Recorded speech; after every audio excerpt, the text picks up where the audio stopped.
Hello and welcome to Foysterpiece Theatre. You're gonna really love this edition of Foysterpiece Theatre. So let's get started. I'm so excited. Good morning, everybody. We're gonna start. We have almost everybody. I'd like to call to order the November MTA board meeting, which is being held jointly with the Metro North Railroad and Long Island Railroad Committee, New York City Transit Committee, Bridges and Tunnels Committee, Finance Committee, and Capital Program Oversight Committee. We are again conducting this meeting remotely via Zoom and conference call. Governor Cuomo's Executive Order 202.1, which has subsequently been extended, suspends the open meetings law requirements and accordingly any provisions in the MTA bylaws regarding public attendance at meetings and board members participating and voting by phone are also suspended. Yes, that's right. We're not allowing all the public to comment because we don't care what the public thinks in New York. We're not like New Jersey. We just want to keep it quiet, not let the people speak because I'm Governor Cuomo and I'm a dictator. I'm just like Trump, but I'm a Democrat. Ha ha ha. Good morning. We have 17 members of the public registered to speak today. The first 30 minutes of public comment will be delivered at the board meeting, and the remainder will be posted online for the public and board members on Wednesday, November 18th. I'd like to remind our public speakers that in the interest of time and fairness to all speakers, we will limit everyone to 2 minutes. Please be aware that there will be a warning beep to remind you that you have 30 seconds to conclude your remarks. Thank you for your patience and understanding throughout the virtual public comment session. The next speaker is Lisa Daglian. Greetings, I'm Lisa Daglian, Executive Director of the Permanent Citizens Advisory Committee to the MTA, PCAC. None of us are so naive as to believe that the election of a bona fide transit user will result in instant salvation, although we can hope that our future is so bright we'll have to wear aviators. But riders can't wait until Inauguration Day for relief. This month's meeting will include the release of the dreaded and dreadful Doomsday Budget Plan, with unfathomable service cuts, unaffordable fare hikes, and untenable layoffs, coupled with a devastating halt to many capital projects. The next few months will be daunting and downright scary. We're staring into the abyss. It doesn't have to be like this. With the election over, Congress can take immediate action to pass a stimulus package that will stave off fiscal disaster for the MTA and support state and local governments. We also urge them to extend the MLF through 2022 to allow the MTA to borrow more slowly, with lower interest rates, longer terms, and an increased borrowing cap. Congestion pricing must also be a priority. Ideally, we'd like to see a January 2021 executive order for a categorical exclusion. This makes the most sense given congestion pricing's ability to reduce traffic congestion and promote transit use while addressing the MTA's financial challenges and promoting economic activity. Calling for an environmental assessment would also pave the way for the next steps. The green light will mean billions and benefit riders with better service, increased accessibility, and reduced delays, all while adding jobs. Riders are benefiting from the MTA's ongoing innovative advances, and we thank you. Earlier this week, Metro North introduced features to its train time app, like those on the LIRR, that allow riders to see how crowded trains are. Such ongoing and impressive updates provide commuters with the technology they need to improve their confidence in their trip and in the system. Bravo to the teams who continue to work to instill confidence in riders, getting them back on board. We urge Washington to make the same commitment. Thank you. So here we are, Lisa Daglian, one of the first speakers, number 2, and she went over the limit by 2 minutes, by about 20 seconds, by the way, and nobody asked her to conclude her remarks, but you'll see them harass my friend in a moment. But once again, she's asking Washington to help. I agree Washington should help, but why is this not happening in New Jersey?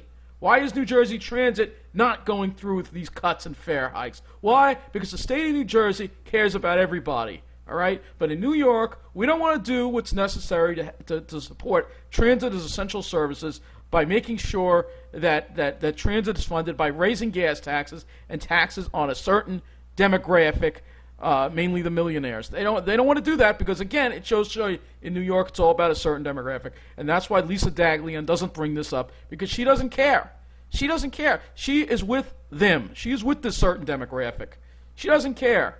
It's just another example of what's going on. So now, next is my friend and colleague, Andy, from Passengers United. Thank you. The next speaker is Andy Quito. Hey, good afternoon. My name is Andy Quito, and I'm a member of Passengers United. I'm calling here because I talk about the upcoming budget gaps.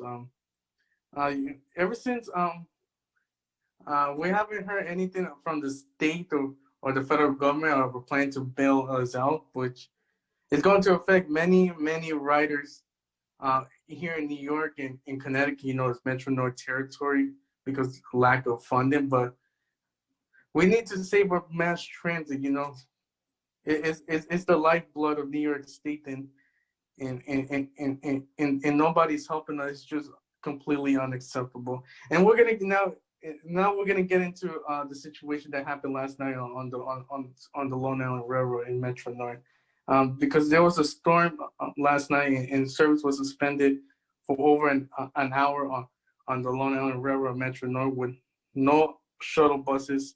Absolutely nothing. And also this past weekend, there was no shuttle buses for Coral Place, Westbury, and Bethpage customers.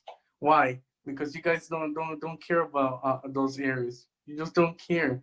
Because that's why I'm demanding a clean house at the MTA, because you guys don't care about the middle of the island. And they're only having 2 shuttle buses doing the run between Mineola and Huntington this past Saturday is just unacceptable. The buses were crowded. There was no social distancing. It seems you guys don't even care about the health of the passengers. And I look at the committee, but there's going to be more work on the main line for the next 2 weekends again. And probably going to be the same thing. No shuttle buses for Coral Place, Westbury, and Bethpage. Bethpage, there's no nice bus. Coral Place, Westbury, the N22, N24 bus is not that consistent.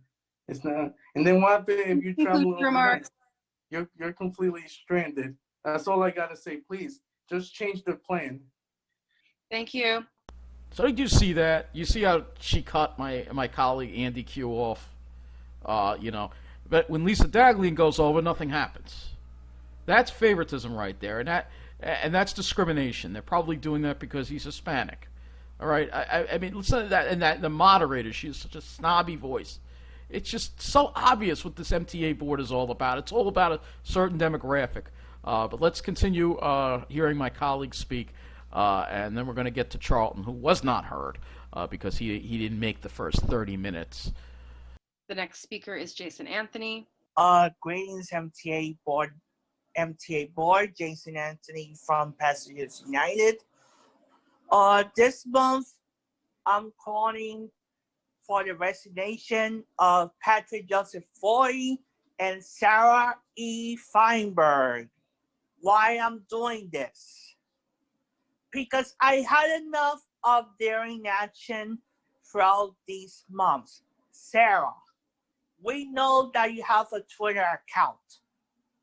Why is it that you, every time that we try to contact you, you ignore us? But you respond to certain people, but not us, the writing public and activists. Why you ignore us? And that's why we questioned your performance last month. Obviously, you ignored our question, and that's why this month we are demanding you to step down. Patrick Joseph Foye, why is it that you only serve a certain demographic in Long Island instead of serving everybody in general? That's why we demand you to step down and let other people to do your job.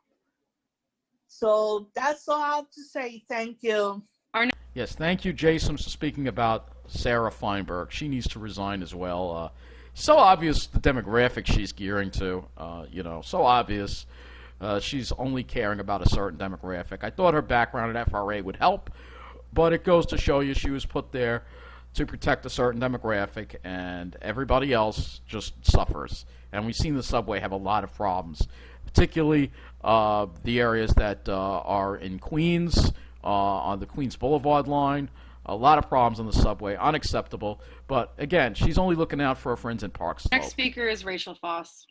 Good morning. My name is Rachel Fauss, and I'm the Senior Research Analyst for reInvent Albany. We advocate for more transparent and accountable state government, including for authorities like the MTA. reInvent Albany continues to work with transit advocates, the MTA, and our congressional delegates to press for billions of dollars in federal COVID emergency operating assistance. Also of great importance is for the federal government to provide clarity on congestion pricing as soon as possible, so the program can be implemented quickly and billions in much needed revenue can flow to the MTA.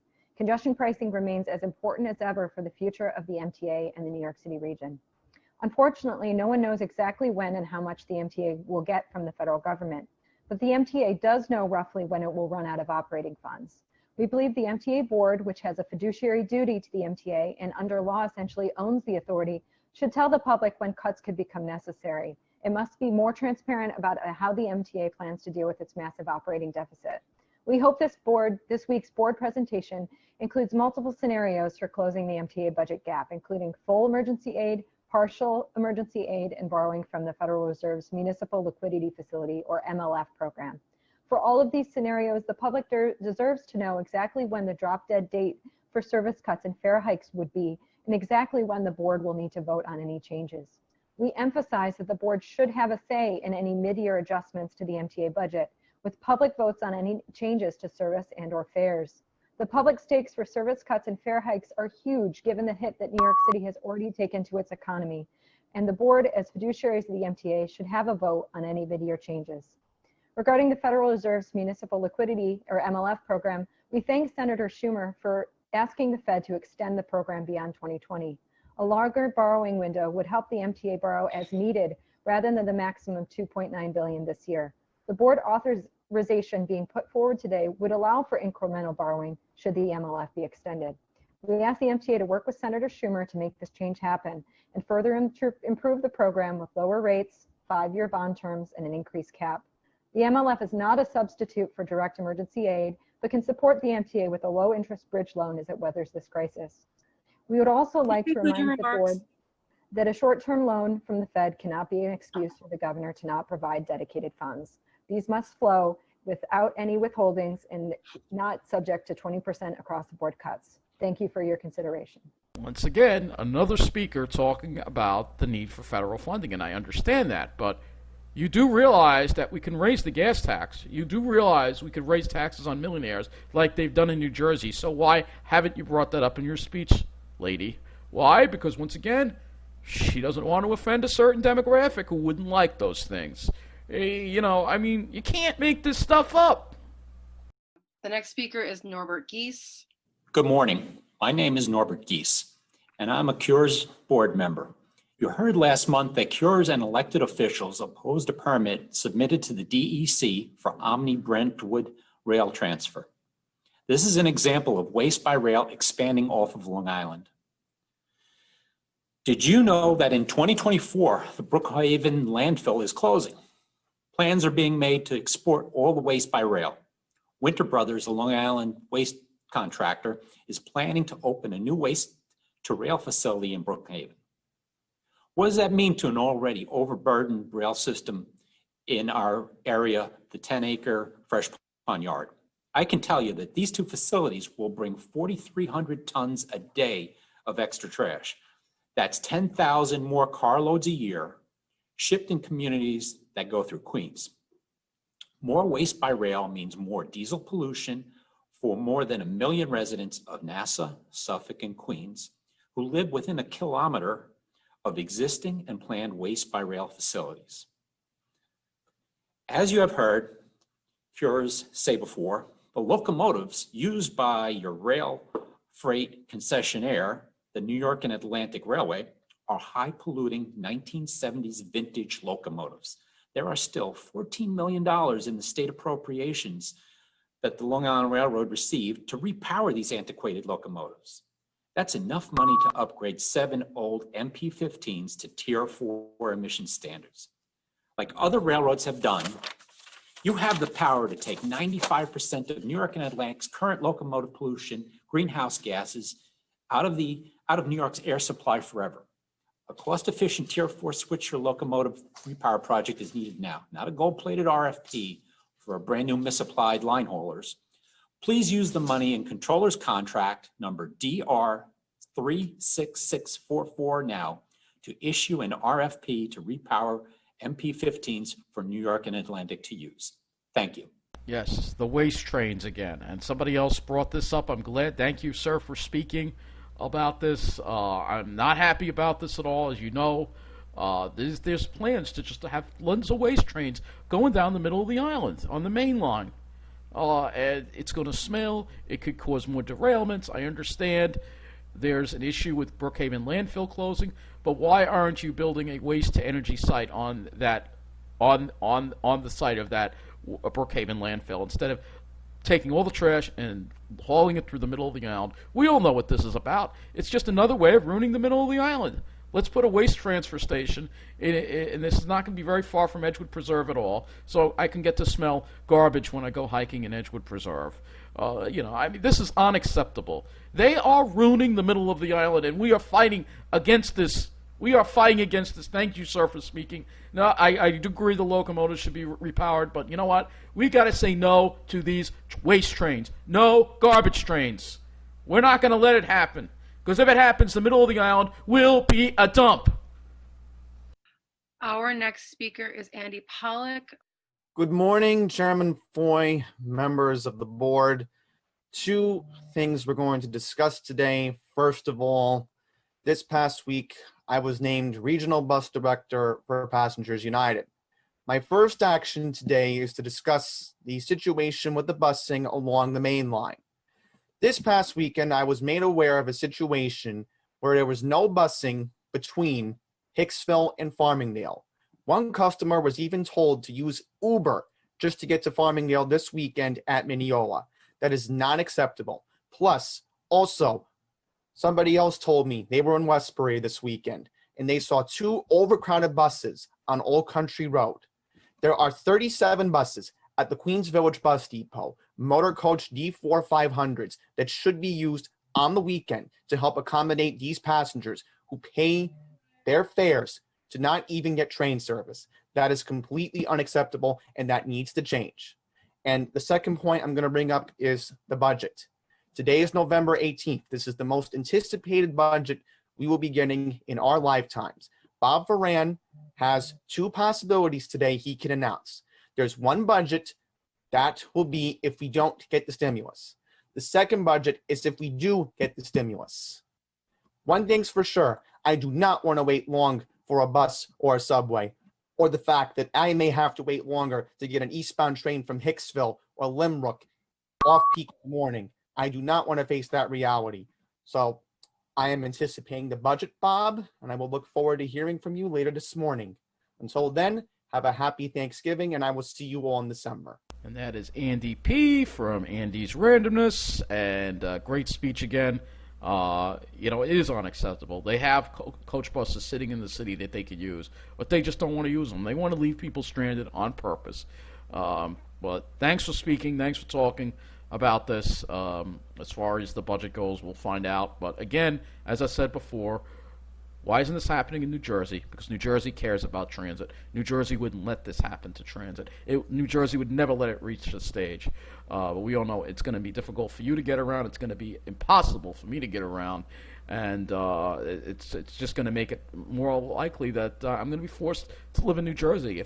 If the South Shore is left alone, then I got to try to move to the South Shore. But it's going to be an uphill battle trying to find a place there. So it's all part of that plan we know so well. The next speaker is Charlton D'Souza. Good morning, everyone. My name is Charlton D'Souza, President and CEO of Passengers United. And I am very upset today. As many of my colleagues spoke from Passengers United, we are very upset that there are no shuttle buses being provided for Long Island Railroad riders at many stations like Westbury and Call Place. And also there were only 2 shuttle buses this weekend on the Long Island Railroad.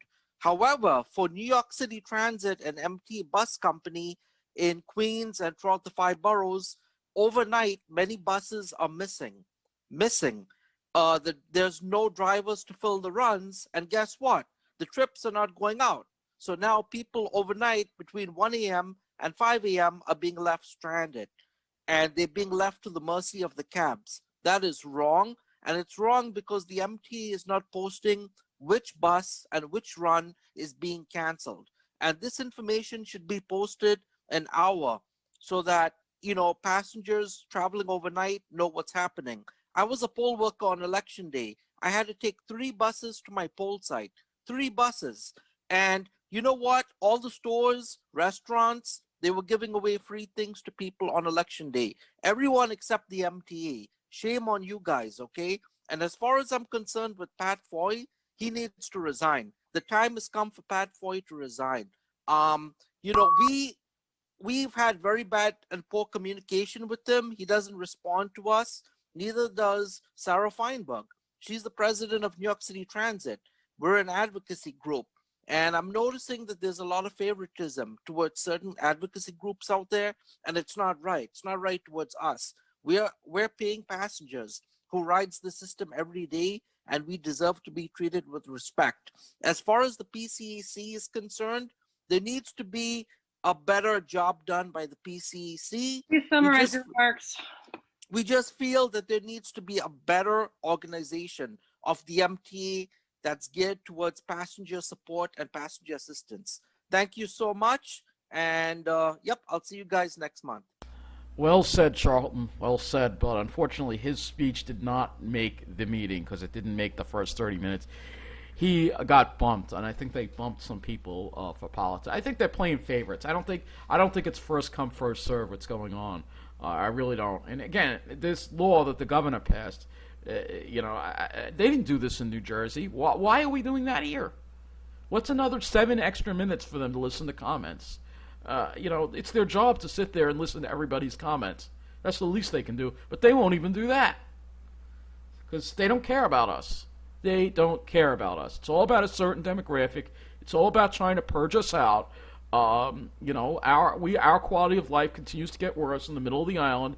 People are getting stranded in the city, again, with buses not showing up. Because, again, if you can't afford a taxi, Uber, or Lyft, then sorry, you can't afford New York. That's the message we're getting. We used to have a reliable transit system that people could count on. And then Cuomo came in, and then Pat Foye came in, and Mangano. They're all connected. They are all connected, and they are all in on this.